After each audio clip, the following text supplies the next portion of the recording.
Hey guys, welcome back to the Gooner podcast right here for the post-match review. Nottingham Forest 1, Arsenal 0, and there you go guys. The season, it's pretty much done. Title race has, it's gone as well. Mathematically, we cannot catch up with City, which means that City has been crowned the champions of the Premier League 2022-2023 season. Congratulations to them again. They are such a strong team, and you know what? At this point, I'm not surprised. I wouldn't be surprised if they actually somehow complete the treble. Of course, they beat Real Madrid 4-0 at the Etihad on Wednesday. And again, that was a massive display by Real Madrid. And right now, of course, with the way how Arsenal kind of crumbling towards the end of the season, which also gave them the opportunity to win, the majority of their games. And of course, they did. That's what the champions would do. And of course, they took advantage of what Arsenal have been lacking for the past few games. And again, Arsenal fell short, and City was crowned as champion today, was announced as champions today. And in the FA Cup against United, I'm kind of favoring City to win that. And of course, a lot of people would prefer, City not winning the treble because, again, the 1999 treble is more special. I do believe that, to be honest. I think even though 1999 was the year I was born, but in terms of, the special, like how special the squad, how special the season was, certainly the 1999 season was more special back then compared to what City has been trying to achieve. But again, I'm not gonna stand in their way. I'm all in football, to be honest. And the way when I watch City, it's just the way how they play was just beautiful. It was too powerful, to be honest. And of course, with the current generation that we were watching, I think it's just, it just shows that, they are showing world dominance, and, congrats to them. Of course, they haven't won the treble yet, but they soon will be.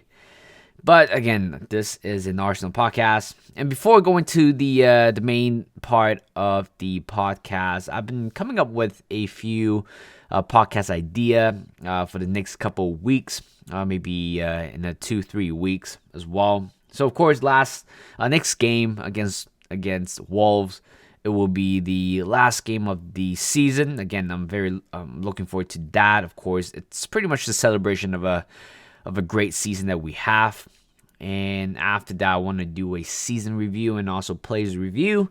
And after that, we will be doing a players, sell, keep, loan, that kind of a mini game, and also the type of player that I really do want to see in this summer window. Hopefully, we're gonna sign them. Of course, the way how Arsenal are trying to achieve right now. Certainly, we are going to do a massive business over the summer. Just can't wait, to be honest. Despite the way how that we kind of crumbling towards the end. And later on, I'll be doing a collab podcast with my friend, a special guest. Actually, he is a diehard Manchester United fan. I've known him for 5-6 years actually, and the way how we met was kind of very interesting and funny as well. And of course, I certainly do want to have a healthy, toxic-free conversation with him in regards to his team, and also, of course, a little bit of a chit-chat for both of our teams. And all right, so let's talk about the game in general. Nottingham Forest 1, Arsenal 0. I'm trying to keep it as positive as I can, but based on what I've watched today against Forest, certainly I can't really pick a lot of positive things to talk about. But off the pitch, there are certainly quite a bit of positivity around the transfer rumor, around contracts as well. But let's focus on the game today. So Arteta did something that is completely I don't know what to say I don't know how to say this, but the fact that not putting Kieran Tierney as your starting left back in today's game. At the same time, that's pretty much sums up, the season, the career for Kieran Tierney. I mean, the fact that we have only one left back left, a healthy one as well, a healthy left back for the remainder of the 2 games. And the fact that you're not putting him as your starting left back and you put a left-footed player, Kiwior, as your left back also shows the limitation of Kieran Tierney's game. And I found that stat somewhere on Twitter, and pretty much all over the internet, saying that Kieran Tierney, I think in the last game against Brighton, he has completed 4 passes, 9 touches in general. And again, we just kind of lack control on the left-hand side of the area, or for the most part, pretty much the whole game, we just don't have any control in the last game today. We certainly do have control in the game. We have the majority of the possession.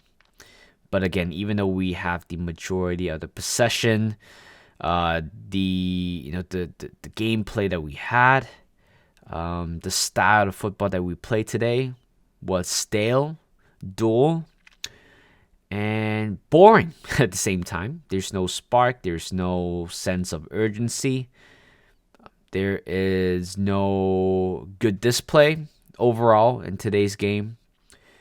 I found that very disappointing overall. Of course, without the likes of Zinchenko. Again, I have nothing against Zinchenko. Everybody knows that he is a defensive liability. But in terms of attacking play, in terms of controlling the game, he has been an expert. And of course, Zinchenko is one of the players that has transformed the way how Arsenal play throughout the whole season.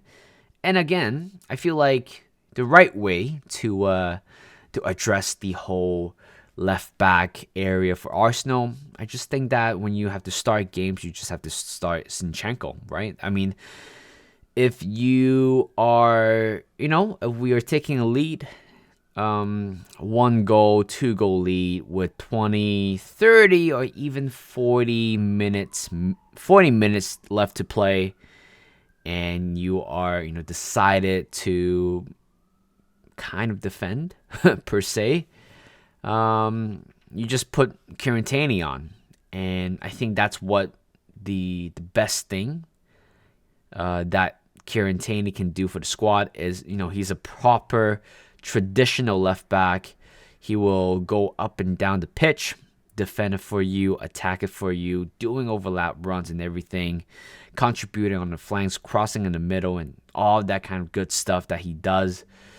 But the fact that we have evolved so much this season, I remember last season where he was out for the season because of a knee injury during his international games, and he was truly missed back then. He has been sensational in the last season. He was deeply missed, and we were stuck with Nuno Tavares for the remainder of that season. And just 1 year later, KT was kind of a fringe player now. He is not, that type of player that Mikel Arteta has been thinking or has been trying to build up. And instead, we have been moving towards a inverted, wide backs. The way how we play, we are heavily invested in the way what a proper inverted left back or right back would play. And that's why he has been pretty much out of favor throughout the whole season. And with today's game, I can definitely see that, we are not going to see Kieran Tierney in the next season. And that's okay. I mean, in times that we all have to learn. We all have to learn how to move on from, your beloved players. Emile Smith-Rowe, the fact that he's not even playing today's game when we're chasing a goal also shows that he might be out.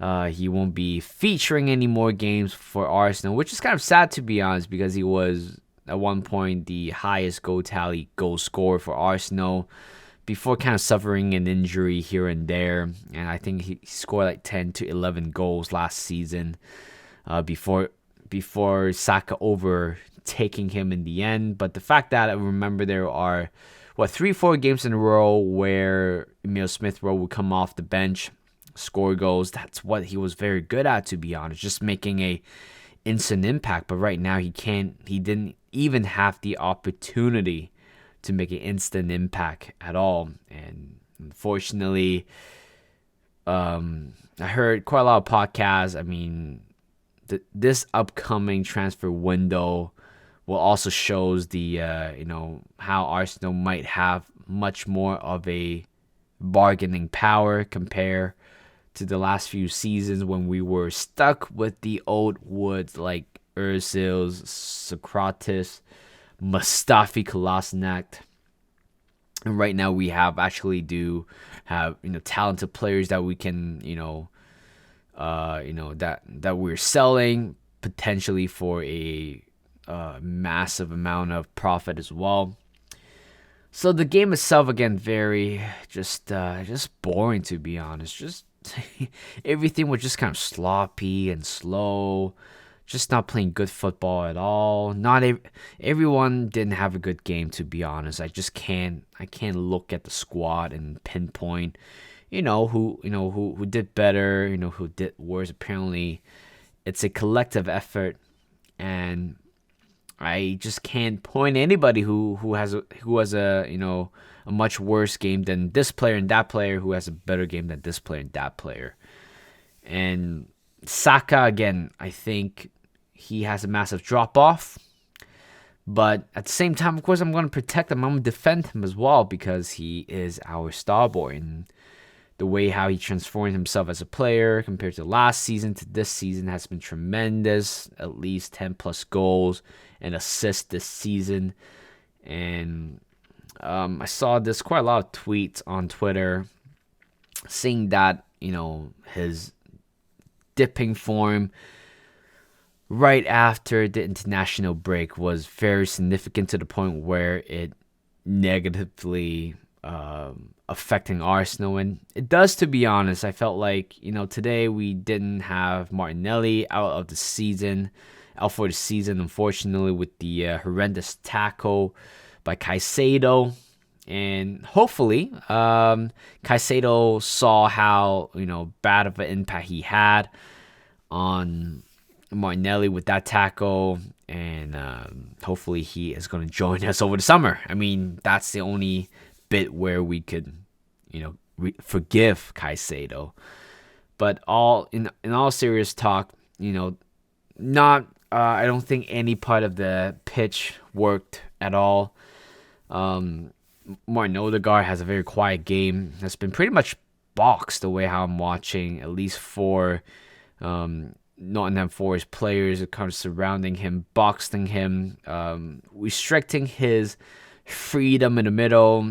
That's why we can't really keep the ball forward. And at one point I felt very frustrated.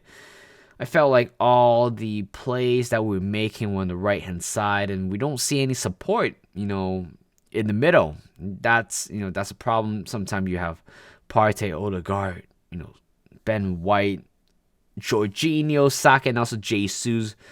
They were kind of clamming on the right-hand side together, and by the time when we try to switch this play, it just didn't work. It's just the transition was horrible. Just a lot of mistakes and stuff like that. We didn't really have any good chances. I don't recall any of them. Maybe Jesus with I think with the header at the back post from a corner. I think he hit the top of the post. And there's two very well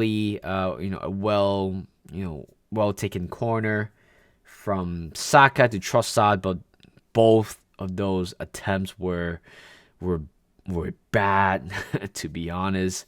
Even for Trossard, I think today he has a very, very quiet game.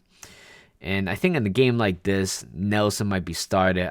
If he didn't start, I felt like Nelson would have probably make a much greater impact than what Trossard has done so far in this game. And another, of course, the whole starting lineup has been very, very adventurous. I like to see that, but it just didn't work out. The fact that you put Thomas Partey on the right, you putting Ben White in the middle with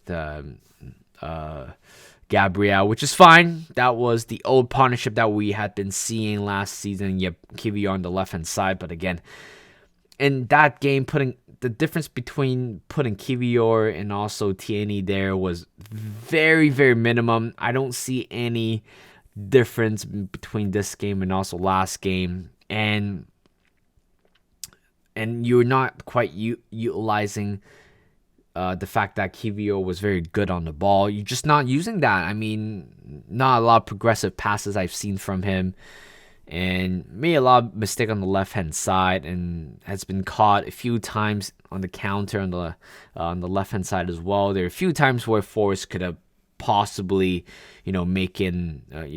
score a little bit more goals than just that one goal. But the one goal that we conceded was poor from Odegaard. It was an error led to a goal, and again, it was quite a fluke finish. Gabriel actually got the ball, and somehow the striker, I forgot his name, Awuwayi, I think that's how you pronounce his name. Probably not. I would just call him the Forest striker. Yeah, Gabriel got the ball, but it just kind of flicked on exactly the time when the Forest striker pulls the trigger over Ramsdale. That's how unlucky it was. 1-0, and I fear the worst. I mean, this game also gives a confirmation for Forest that they are staying up in this campaign. Good for them. I thought they might be getting relegated this season, but they have what it takes to stay up. Good for them. And right now, of course, all they need is a win to be safe from the relegation battle. Once they score that goal, fearing the worst, they play very deep. They make sure that we didn't get any space on their box, even go for a shot, and I felt like so repetitive throughout the whole game. We have the ball, we dribble to right outside the box, and we're just not taking any chances. The final third has been horrible, to be honest. I felt like we control the majority of the game. Keep passing around. When things didn't work out, go back again, doing the same thing until the final whistle was blown. It was just horrible. I turned off the TV before the whistle was blown, but that shows how horrible of a game that was. And there were two youngsters, I believe. One of them is Dewberry, Koshia Dewberry. That might be his name.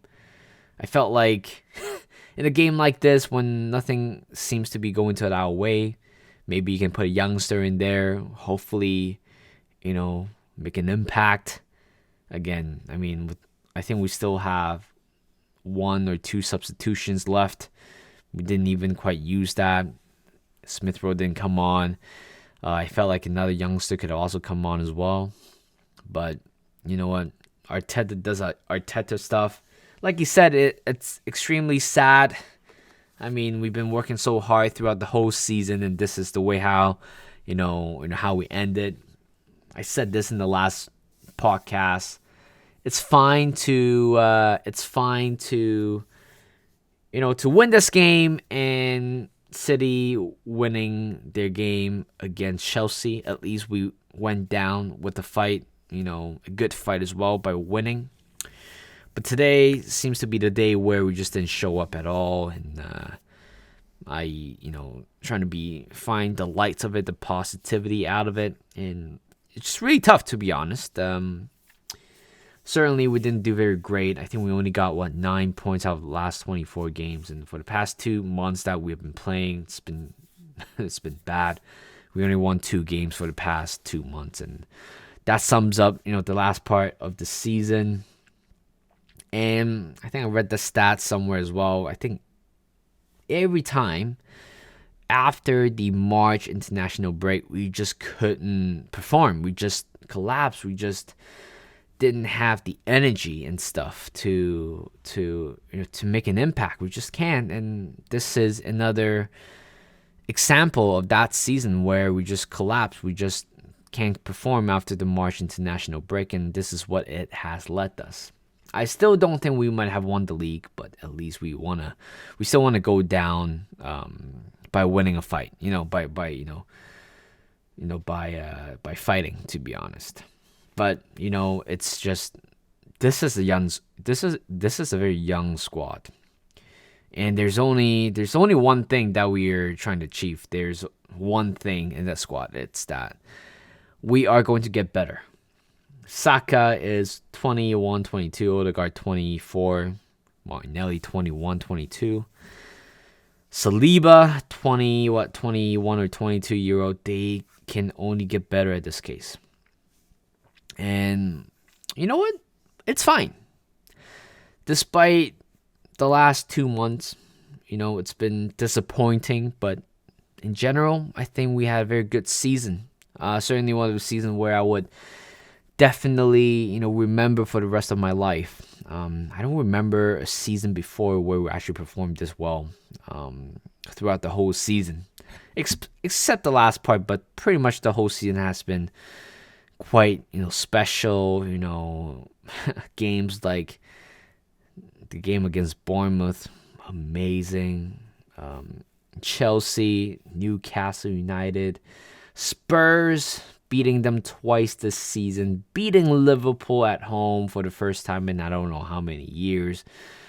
Manchester United beating them at home as well. Again, it's just very good memories in general. I certainly would give this season a 8 to 8.5 out of 10. I just think it's a very good season, a very poor letdown in the end, but in general, very good game. And moving on to the next part of the podcast. It's more of a, just kind of mention it a little bit, Granit Xhaka pretty much set to leave imminently, going back to Germany for buying Bayer Leverkusen. In terms of how I see about this, it's that I am not particularly against it. We certainly do need an upgrade for him. Technically, wonderful player. Leadership, it's there. But again, when you want to start him in the next couple of seasons, that's our starting number 8. It's just very impossible at this point. We just need to move on from him. By no means that he's not a good player, but I think he's a very good player. His redemption arc pretty much come to a completion, just a perfect arc right there. But when we link with players like Caicedo, Mason Mount, even Declan Rice, I think in that category we certainly do need an upgrade. But I certainly do going to miss him. And of course, Ramsdale signing his new contract, good for him. Again, everybody has their own doubt against Ramsdale. Like for me, I still think he might be a little bit overrated, but again, I still think he's a very good player for Arsenal this season. I think games like Liverpool, even away at Spurs, he made some fantastic saves. He was the one who kind of kept us in the game in the majority of the games. And Bukayo Saka, I believe his contract is pretty much done. It's just the matter of, announcing the new contract. And again, a little bit scared, after signing that new contract. That's why his form dipped. Same as Aubameyang, also Salah. Well, Bukayo Saka is young, so we can, wait and see what's going on with him in the future. But we'll see. Saliba, still no talks going on with this contract negotiation. Hopefully he is going to tie down for 4 or 5 years. And I think after what we have been experiencing with Saliba out for the rest of the season, I felt like he has to sign that contract for Arsenal, and Arsenal has no way to how would you say it? Arsenal just need to extend his contract. No doubt about that. I mean, it's already a lesson right now. No Saliba, no Party, no Saliba. We've been dropping a lot of points, and Saliba is pretty much the key of pretty much the whole campaign. We didn't quite see it. We kind of got overshadowed by Zinchenko and also Jesus. We survived without both of them early in the season, but when we hit Saliba, that's where the ship went down in a very ugly fashion. Yeah, but that's about it, guys. Thank you guys for listening, and of course, the last post-match review for 2022-2023 season will be on a Sunday. 28th? Yeah, 28th of May. And after that, post-match review will be taking a rest. We'll be taking an off season for Arsenal, and of course, the post-match review will be back for 2023-2024 season. But meanwhile, of course, I'll be doing hopefully twice an upload. Twice a week upload. Again, following the news of Arsenal, the way how I see it and stuff like that. My opinions on that. Signings that we might make, or departures that we might see. Kind of giving a overall opinions about that. Hopefully you guys will still listen to this podcast or this segment of a video after calling an end for the 2022-2023 season post-match review. So thank you guys for listening. Hope you guys enjoyed this. Enjoy the rest of your Sunday. I think this will be uploaded very soon on a Saturday night. It's 11:30 right here. So hopefully I'll be putting this video out very soon. So thank you guys for listening, and I'll see you guys in a bit.